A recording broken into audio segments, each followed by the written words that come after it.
ፌስቡክ ኣብ 2026 ካብ 1,000 5,000 ቪው ፐር ቪድዮ ክንደይ ዶላር ይኸፍል? ሰላምታ ኣይርሳዕኹን።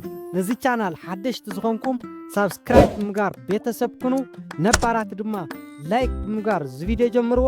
ሕጂ ብቐጥታ ካብ ፌስቡክ ብኸመይ ዝለዓለ ክፍሊት ይኸፍለና ብበዝሒ ኸ ኣብ ምንታይ ዓውደ ስራሕ ተንነጥፍ እዩ ዝለዓለ ኣታዊ ንረክብ ንዝብል ዝሓሳብ ግልፂ ንምግባር ድማ ብዋና ዋና 3 ነጥብታት ከፋፊለ ኣዳልየልኩም ኣለኹ ማለት እዩ። ሕጂ ብቐጥታ ናፍቶም ዋና ዋና ነጥብታት ብቀዳማይ ደረጃ ብምንታይ ይኸፍለና? ብኸመይ ይኸፍለና? ሓደ ብፌስቡክ ብሪልስ ኣንለቆም ቪድዮታት ክፍሊት ይኸፍለና ማለት እዩ። ካብ 1000 ቪው ካብ 0.01 ዶላር ክሳብ 10 ዶላር ይኸፍለና ማለት እዩ። እዙይ ድማ በተለይ ነቲ ቪድዮ ዘዳምፅዎ ኣብ ኣሜሪካ ዝኣመሰሉ ሃገራት እንድሕር ኮይኖም ክሳብ ያው ናብ ልዕል ዝበለ ክውስኽ ይኽእል እዩ ማለት እዩ። እንደገና ድማ ኣብዛ ቀዳመይቲ ነጥብ እናሃለና ብማእኸላይ ክፍሊት እውን ክኸፍለና ይኽእል እዩ። ኮስት ፐር ሚለ ዝበሃል ኣሎ ማለት እዩ። እዙይ ድማኒ ፌስቡክ ብ1,000 ቪው ካብ ዶላር 2 ክሳብ ዶላር 5 ይኸፍለና ማለት እዩ። ሓደ ግዜ ድማ ክሳብ 8.5 ዶላር ክበፅሕ ይኽእል እዩ ማለት እዩ። እንደገና ኣብ ቀዳማይ ደረጃ እናሃለና ክነማልኦም ዘለና መስፈርት ኣለዉ። ኣብዚ ክነማልኦም ዝግቡእና መስፈርትታት ሓደ 10,000 ፎሎወር ክንኣቱ ኣለና ማለት እዩ። 10,000 ፎሎወርስ ክንኣቱ ኣለና ብዘይ ምንም ሓደ ነገር ኣይኮነን ፈሎው በልኒ ናበለ ሰብ ዝሓትት ማለት እዩ። እንደገና ድማ 600,000 ደቂቓ ዝተረኣየ ኣብ ውሽጢ 60 መዓልቲ ማለት እዩ። እዚ ግን ክበሃል ተሎ ሓደ ሰባት 600,000 ደቂቓ እንድሕር ዳ ዘይተረኣዩስ ፌስቡከይ እንታይ ይኸውን ኣሎ ማለት እዩ ኢሎም ዝጨናነቑ ኣለዉ ማለት እዩ። ግን ከምዚ እዩ። ሕጂ ንኣብነት 10,000 ፎሎወርስ ኣብዛ ወርሒ እዚኣ እንድሕር ዳ መሊእኻ ኮይንካ እቲ 600,000 ደቂቓ ዝተረኣየ 600,000 ቪው ኣይኮንኩን ዝብል ዘለኹ 600,000 ደቂቓ ዝተረኣየ ቢያንስ ኣብ ውሽጢ 60 መዓልቲ ክኸውን ኣለዎ ይብል። እንተዘይመሊእኸ ሕጂ ንኣብነት ኣብ ውሽጢ 60 መዓልቲ ማለት 2 ወርሒ ይኸውን ኣሎ።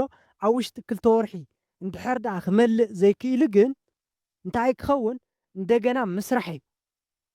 ብዝበለፀ ልዑል ዝኾነ ቪድዮታት ደቂቓ ንውሕ ዝበለ ደቂቓ ኣፕሎድ ክንገብር ኣለና ፖስት ክንብል ኣለና ማለት እዩ በቲ ሪልስ። ሕጂ ንኣብነት 2 ወርሒ መሊኡ እንድሕር ዳ 500,000 ደቂቓ በፂሕና ሃሊና ኮይና ኩሉ ኣይለዓልን እዩ። ነገር ግን እታ ኣብ ዕለት ሓደ ዝተረኣየት መበል 61 መዓልቲ ክትበፅሕ ተላ ግን ይለዓል እዩ ማለት እዩ። ንኣብነት ከመይ ማለት እዩ? ንኣብነት ኣብ ዕለት ሓደ 10 ደቂቓ ተረኣያ ሃልና እንድሕር ዳ ነይራ ኮይና እሞ ከዓ ኣብ 60 መዓልቲ ውሽጢ 600,000 ደቂቓ እንድሕር ዳ ዘይመሊእና ኮይና ሕጂ እታ ናይ ዕለት ሓደ ዝተረኣየት መበል 61 መዓልቲ ክትኮን ተላ ኤክስፓየር ትኾነላ። ስለዚ እንታይ ክንገብር ኣለና? በቃ እንደገና ኣፕሎድ ክንገብር ኣለና ምእንታ ቀልጢፉ ኣብ ውሽጢ 60 መዓልቲ ክመልአልና እቲ ደቂቓ ዝተረኣየ ማለት እዩ። ስለዚ እዚኣ ግልፂ ኮይናትልኩም ክትከውን ተስፋ ይገብር። ግልፂ እንተዘይኮይና ግን ንበይና ክሰርሐልኩም ኣብ ኮመንት መልእኽቲ ግደፍሉ ኢኹም ማለት እዩ። ካብዚ ብምቕፃል ናፍቲ ካልኣይ ደረጃ ክንሰግር ኢና ማለት እዩ። ካልኣይ ደረጃ ብበዝሒ ቪው ዝኸፍሎ ማለት እዩ። ካብ 1,000 ካብ ዶላር 2 ክሳብ ዶላር 5 ይበፅሕ እዩ። ካብ 10,000 ድማ ካብ ዶላር 20 ክሳብ ዶላር 50 ክበፅሕ እዩ። ካብ 100,000 ድማኒ ካብ ዶላር 200 ክሳብ 500 ዶላር ይኣቱ እዩ። ካብ 1 ሚልዮን ከዓ ካብ 2,000 ዶላር ክሳብ 5,000 ዶላር ይበፅሕ ማለት እዩ። ነገር ግን ኣብ እንተለኹ ናፍታ ሳልሰይቲ ደረጃ ከስግረኩም እታ ሳልሰይቲ ደረጃ ድማ ብዓውዲ ዘርፍና ብተደማፂ ከባቢታት ነቲ ላዕለዋይ ዝገለፅኩልኩም ካልኣይ ደረጃ ስለ ዝገልፆ ማለት እዩ። ምክንያቱ ሕጂ ንኣብነት ዝለዓለ ክፍሊት ካብ $20 ክሳብ $50 ብ10,000 ዝኸፍል የለን ወይ ከዓ ኣይከፈለንን ክትብሉ ትኽእሉ ኢኹም። ነገር ግን እቲ ዓውዲ ስራሕትኻ እንታይ እዩ? ሕጂ ንኣብነት ዓውደ ስራሕቲ ብፋይናንስ፣ ብቴክኖሎጂ፣ ብጥዕና ዝኣመሰሉ ቪድዮታት ኮይኖም ዝለዓለ ኣታዊ ኣለዎም ማለት እዩ። ካልኦት ነገራት እውን ኣታዊ የብሎምን ማለተይ ኣይኮነን። ነገር ግን ብኦም ትሰርሕ ኮይንካ ዝለዓለ ቪው 100,000 10,000 1,000 ዝርአየልካ እንተኮይኑ ግን ካብቶም ሕጂ ዝገለጽክዎም ተኸፈልቲ ንኸውን ማለት እዩ።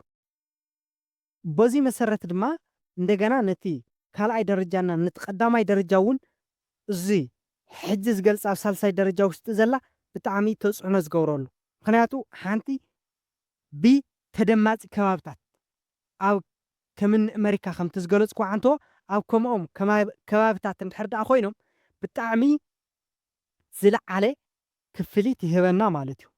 ብተወሳኺ ነቲ ኣብ ላዕሊ ኩሉ ዝገለጽክዎ ዝለዓለ ተኸፋሊ ንምዃኑ ዝሕግዙና ድማ ኣብቲ ቪድዮ ምንቅስቓስ ቪድዮና ብኸመይ እዩ ዝንቀሳቐስ ሕጂ ንኣብነት ሰባት ላይክ ግበሩ፣ ሼር ግበሩ፣ ኮመንት ፀሓፉ ገለ ክብሉ እናሃለዉ ዝለዓለ ክፍሊት ንክህቦም እዩ።